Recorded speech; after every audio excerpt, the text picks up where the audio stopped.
भाई सभी भाइयों को राम राम। और आप ये जानना चाह रहे थे कि ये ईवीएम में स्कैम कैसे होता है, तो उसके लिए मैं आपको बता दूं कि जो ईवीएम स्कैम है वो वोट डलने के बाद नहीं होता है, वो वोट डलने से पहले होता है। कुछ लोग जैसे ऐसे बोल देते हैं कि भाई ईवीएम हैक हो जाती है। नहीं, ईवीएम हैक नहीं होती है, उसमें ऐसी कोई चिप नहीं है कि वो हैक की जा सके। लेकिन उसमें एक चिप होती है जिसको प्रोग्राम किया जाता है। उसको प्रोग्राम किया जाता है कि वो चिप आप वो जो ईवीएम है वो आप कहाँ इस्तेमाल करने वाले हो। उसमें पहले नंबर पर कौन सा कैंडिडेट होगा, दूसरे नंबर पर कौन सा कैंडिडेट होगा, और अलग अलग नंबरों पर मतलब उस ईवीएम में पूरे बैलेट में कौन सा कैंडिडेट होगा, ये प्रोग्राम किया जाता है पहले। और फिर टोटल कब देना है ये भी प्रोग्राम किया जाता है। कोई भी मशीन है, छोटी हो या बड़ी हो, जिसको इंसान ने बनाया है उसको प्रोग्राम किया जा सकता है, और जैसे इंसान चाहे वैसे उसको अपने इशारे पर नचा सकता है, और इसलिए ईवीएम को भी अपने हिसाब से चला सकता है। तो इसमें जो प्रोग्रामिंग है वो कैसे होती है वो मैं आपको बताता हूँ। ये मैं आपको इसलिए बता सकता हूँ कि अपने आप किसी भी पॉलिटिकल पार्टी के सपोर्टर हो सकते हैं, किसी के भी विरोधी हो सकते हैं। लेकिन एक वक्त था जब मैं इन पॉलिटिकल पार्टियों के साथ काम किया करता था और हम इलेक्शन मैनेज करते थे, ड्राइंग रूम पॉलिटिक्स करते थे, और जिनको आप पार्टी का सुप्रीमो बोलते हैं वो बैठ करके प्लान किया करते थे, और बड़े लेवल पर चर्चाएं होती थी कि देश के लोगों को, समाज के लोगों को कैसे मूर्ख बनाना है। मैं इसको एडमिट करता हूं कि हम उस खेल में शामिल रहे, लेकिन हमारा पर्पस था ये समझना कि कौन सी पॉलिटिकल पार्टी कैसे बेवकूफ बनाती है, कौन सी पार्टी कैसे खेल खेलती है, और लोगों को पता भी नहीं चलता है कि उनको बेवकूफ बनाया जा रहा है। तो उस पूरे खेल को समझना जरूरी था, और इसलिए हम इस पूरे के पूरे सिस्टम में घुसे थे। तो मैं आपको इसमें एक सच्चाई बता रहा हूं कि ये कैसे चलता है। आमतौर पे ये प्रोग्राम किया जाता है, और ये 2009 से पहले भी किया जाता रहा है, 2014 में भी किया गया था। जिसकी भी सरकार होती है, क्योंकि उसके पास कंट्रोल रहता है, तो उसको कहाँ पे ईवीएम स्टोर करनी है, कहाँ से उसको आगे लेकर के जाना है, किस तरह से डिलीवरी देनी है, कितनी ईवीएम कहाँ होंगी। सबसे पहले तो आपको एक बात का जवाब ढूंढना है कि पिछले चुनाव में, जो 2019 का जब चुनाव हुआ था, उस चुनाव में इलेक्शन कमीशन ने चुनाव के बाद एक हल्फनामा दायर किया था कोर्ट में, और एक आरटीआई के जवाब में एक बात बताई थी कि हमारी लगभग 20 लाख ईवीएम गायब हैं। तो वो ईवीएम 20 लाख थी कि 2 लाख थी, आई थिंक, आंकड़ा में अभी मिसिंग है, बट आपको मालूम होना चाहिए कि लाखों की संख्या में ईवीएम गायब थी। अब वो ईवीएम गायब हुई तो कहां चली गई, उनके बारे में आज तक इलेक्शन कमीशन बता नहीं पाया है कि वो ईवीएम गायब होकर के कहां गई। तो क्या उसके बारे में किसी ने किसी से सवाल पूछा? आई डोंट थिंक सो कि किसी ने सवाल इस विषय में पूछा है। तो फिर अगर ईवीएम के विषय में सवाल नहीं पूछा गया तो इसका मतलब है कि ईवीएम कहीं से चले और दूसरी ईवीएम पहुंचे, ऐसी संभावना हो सकती है। चलिए फिर भी एक दूसरा स्टेप आगे बताता हूं मैं आपको कि ये किस तरह से 20 लाख ईवीएम थी शायद, मैं जहां तक समझ पाया। एक दूसरी चीज मैं आपको बताता हूं, और वो ये है कि 2009 में और 2014 में कैसे चुनाव कांग्रेस जब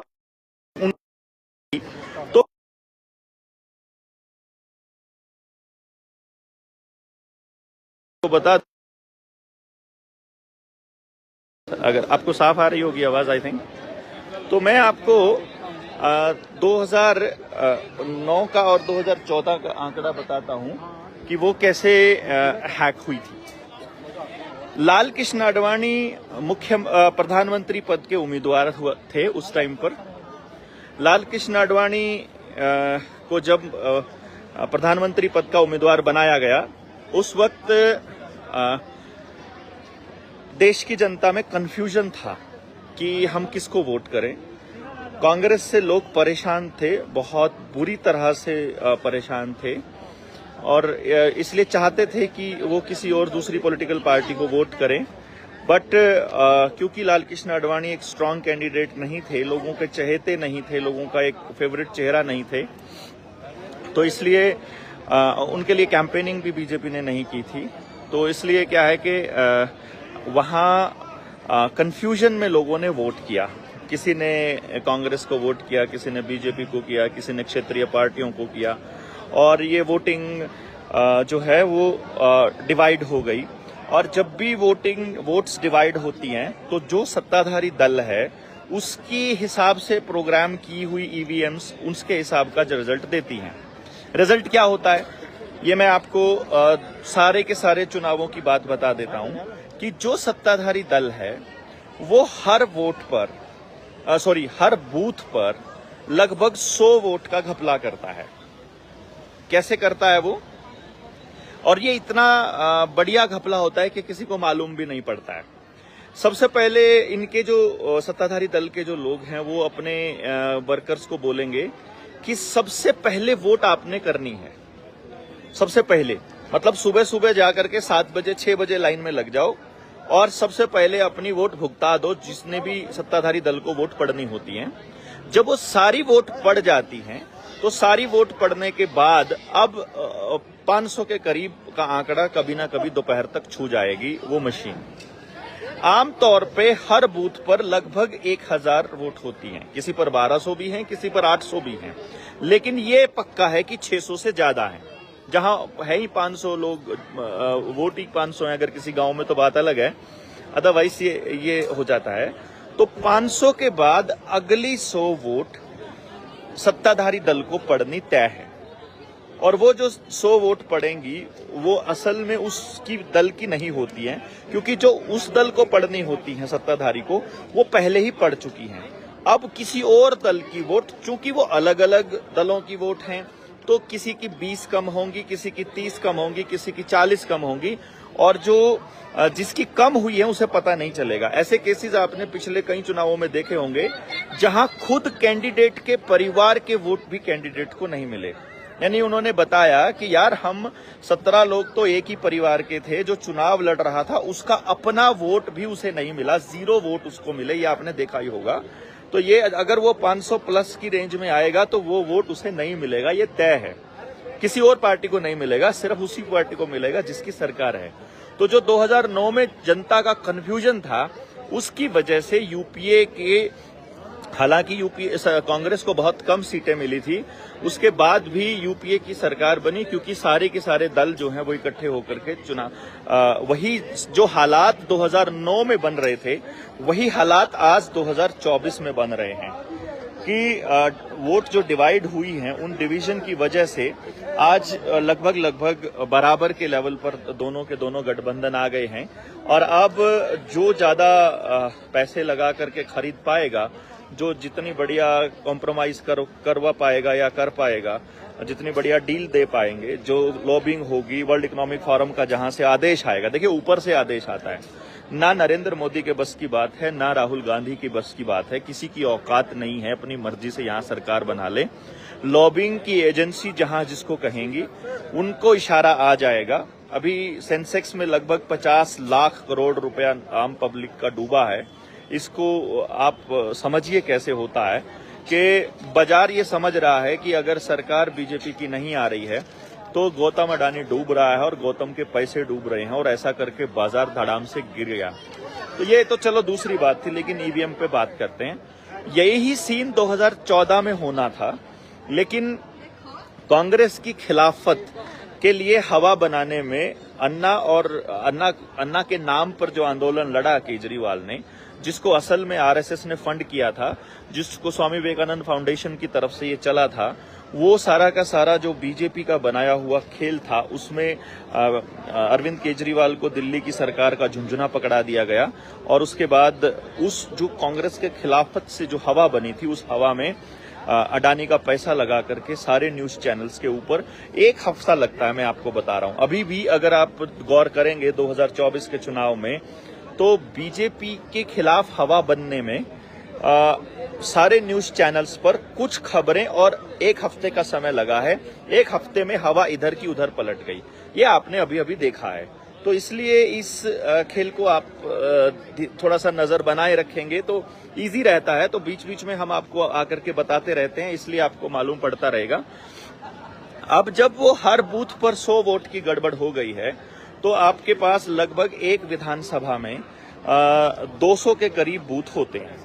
अगर 200 बूथ हम मानकर चलें तो 20,000 वोट प्रति विधानसभा आपकी गड़बड़ होना तय है।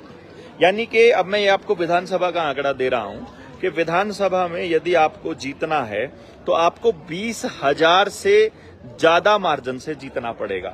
यानी अगर आप 25,000 से जीत रहे हो असलियत में, तो ईवीएम की गड़बड़ की वजह से मात्र 5,000 की जीत बताई जाएगी।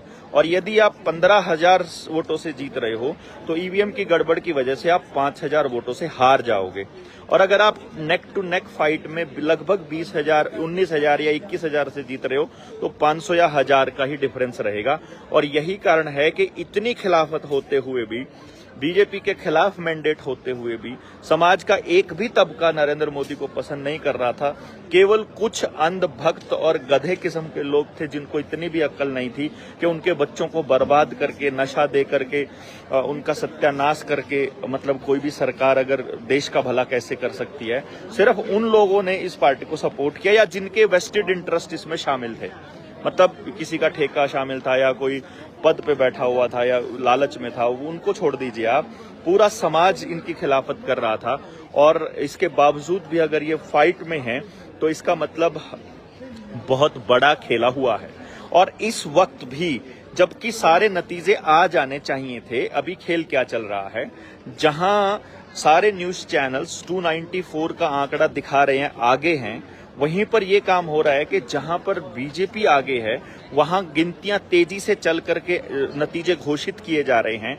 और जहां बीजेपी पीछे है वहां या तो मशीन खराब हो रही है, या बिजली चली गई है, या नेट खत चला गया है, या नेट स्लो हो गया है। यूपी में नेट स्लो कर दिया गया है। और जैसा दीपेंद्र की जो कॉन्स्टिट्यूएंसी में पिछले प्लान में किया गया था, जो खेल चला था, वही खेल इस टाइम पे पूरे के पूरे देश में उन सीटों पर चल रहा है जहां फाइट नेक टू नेक है। तो जो मैंने आपको विधानसभा का एक विधानसभा का आंकड़ा दिया था, उसको आप लोकसभा में मल्टीप्लाई कर लीजिए।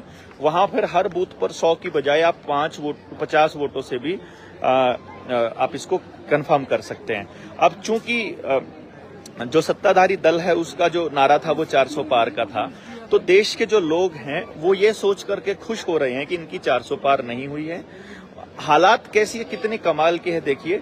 ना बीजेपी हंस रही है, ना रो रही है, ना कांग्रेस रो रही है, ना हंस रही है। और दोनों को ऐसा लग रहा है और देश को भी ऐसा लग रहा है कि ईवीएम भी ठीक है और आंकड़े भी सही हैं और ये लोग खेला कर रहे हैं। प्रधानमंत्री पद का उम्मीदवार होते हुए, सिटिंग पार्लियामेंट का मेंबर होते हुए वाराणसी से लगभग 1.5 लाख वोटों से जीत पाया है नरेंद्र मोदी।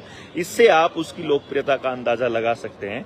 कोई लोकप्रियता नहीं है, उल्टा इतना बड़ा खेला होने के बाद की बात मैं आपको कह रहा हूं। मतलब जब आप विश्व गुरु बनने की और पूरी दुनिया का लीडर होने का नाटक करते हो और उस वक्त अगर आप मात्र 1.5 लाख वोटों से जीतते हो, तो इसका अंदाजा आप लगा सकते हैं कि कोई लोकप्रियता नहीं है, कोई सरकार की क्रेडिबिलिटी नहीं है। इलेक्शन कमीशन अपनी क्रेडिबिलिटी खो चुका है, सभी दल अपनी क्रेडिबिलिटी खो चुके हैं। यहाँ कोई भी जीते कोई भी हारे, जनता का हारना तय है और जनता हार रही है। वर्ल्ड इकोनॉमिक फोरम जीत रहा है। किसी की भी सरकार आए, ना आपका पटवारी बदल रहा है, ना आपका पुलिस बदल रही है, ना पुलिस का काम करने का तरीका बदल रहा है, ना आपको लठ लगने बंद होंगे, ना आपकी सुनी जाएगी, आपकी शिकायतों पर नहीं होगा। सीसीटीवी कैमरा पक्का लगाने हैं, डिजिटल चालान पक्का कटने हैं। आपकी जमीनें ऑलरेडी आपकी छीनी जा चुकी हैं। आपके बच्चों को डिजिटल पढ़ाई देने का प्लान है। आपकी करेंसी को छीन करके सीबीडीसी लाने का प्लान चल ही रहा है। तो आप सबको ये मालूम पड़ना चाहिए कि चाहे जिसकी भी सरकार आए, जनता हार रही है। तो किसान अपना बॉर्डर पर बैठे हुए हैं, पंजाब हरियाणा के बॉर्डर पर, किसी की भी सरकार आए, देखते हैं क्या होता है। नीतीश कुमार, जहां तक मैं समझता हूं, नीतीश भी आएगा, और ये जो इसमें था उड़ीसा का जो था मुख्यमंत्री, वो भी इधर ही आएगा। वहां भी बीजेपी हार रही थी, और इस तरह से चांसेस ये बन रहे हैं कि गठबंधन जो एनडीए है वो हार करके और इंडिया गठबंधन की सरकार बने। चाहे जिसकी भी बने, मैं इतनी तो बता ही रहा हूं कि आपको कि जनता तो हार ही रही है। तो आप सब लोग इस पे थोड़ा सा नजर बनाए रखें, कौन कैसा मंत्री बनेगा। देखिए, नितिन गडकरी को बहुत बड़ा एक मतलब पद मिल सकता है। कारण क्या है कि वर्ल्ड इकोनॉमिक फोरम को जो ड्राइवरलेस ट्रक चलाने हैं, और जो अफगानिस्तान से नशे का तस्करी करना है बाई रोड, और जो आपके यहाँ पर बड़े बड़े ट्रालों में जो भेजना है जो सारा सामान, तो रेलवे मिनिस्ट्री और ट्रांसपोर्ट मिनिस्ट्री, ये दो मिनिस्ट्री का बड़ा अहम रोल होने वाला है भविष्य में। एनर्जी भी बड़ा खेल खेलेगा, क्योंकि ऊर्जा को पूरी तरह से अडानी को सौंपने का योजना चल रही है। रिटेल को पूरी तरह से अंबानी को सौंपा जाएगा, और जो कंस्ट्रक्शन है रोडों का, ये किस तरह से बढ़ेगा, कौन आदमी इसमें लॉबिंग कर पाएगा और कैसे आगे बढ़ा जाएगा, ये देखने वाली बात होगी। एक दो दिन में सब स्पष्ट हो जाएगा और आपको हम बताते जाएंगे। हमारा काम एक ही है, सरकार बीजेपी की बने या कांग्रेस की बने। कुछ लोग पूछते थे आप किसकी तरफ थे, मैंने आपको बताया था कि हम वर्ल्ड इकोनॉमिक फोरम की तरफ नहीं, हम देश की जनता की तरफ हैं। और देश की जनता की डिमांड ये है कि अभी सरकार किसी की भी बने, उसी को गरियाना और उसी को लतियाना चालू करना है। तो हम लोग अपनी यात्रा शुरू कर रहे हैं बहुत जल्दी। हरियाणा में हम लोग साइकिल यात्रा शुरू करेंगे और गाँव को बताएंगे। हमारे जो मुद्दे हैं, संभावित मुद्दे, वो ये हैं कि अगर किसी को वैक्सीन का साइड इफेक्ट हुआ है तो वो अपनी बताए, किसी के बड़े चालान कटे हैं वो बताए, किसी का बिजली का काम पेंडिंग है वो बताए, किसी को अस्पतालों में इलाज नहीं मिल रहा वो बताए, कि गांव की जो जमीन है, जो सामूहिक जमीन है, वो वापस गांव को मिले। पानी का जो कंट्रोल है वो सरकार के पास जाकर के वो गांव के पास वापस आए।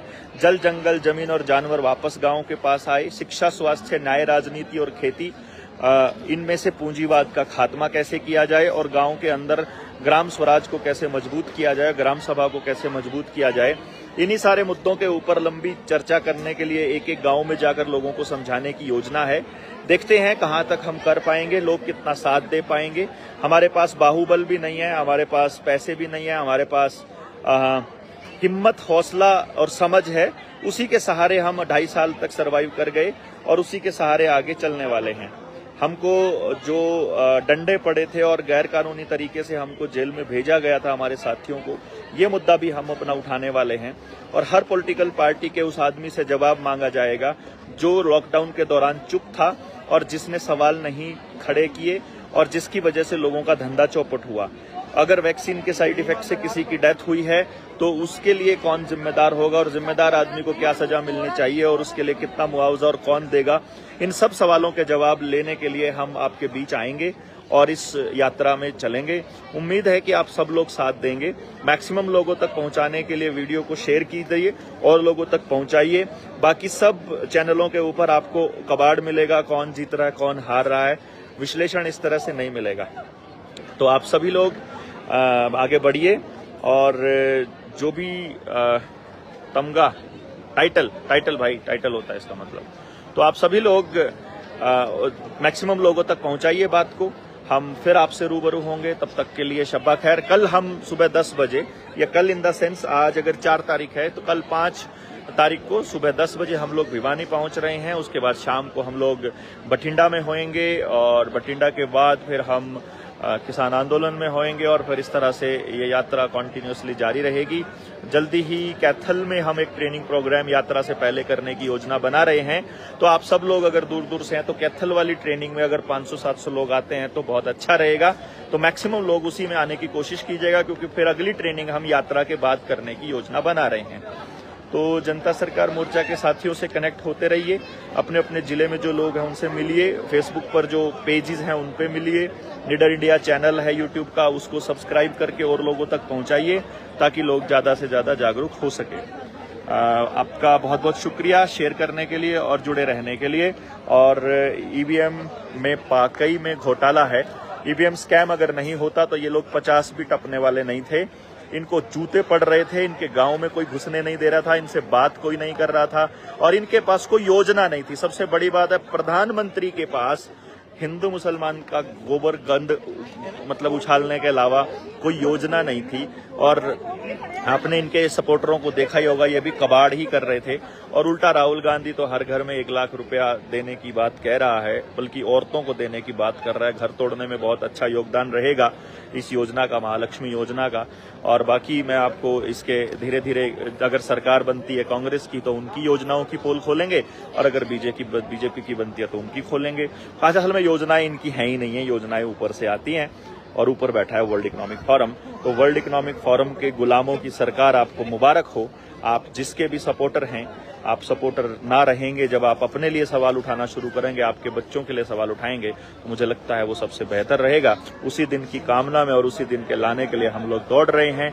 आप भी दौड़िए, आप भी जागिए, जगाइए और लोगों को अपने साथ जोड़िए और अपने समाज का दोबारा से निर्माण कीजिए। व्यवस्था परिवर्तन के इस अभियान में आप हमारा साथ दीजिए। जय हिंद, जय भारत।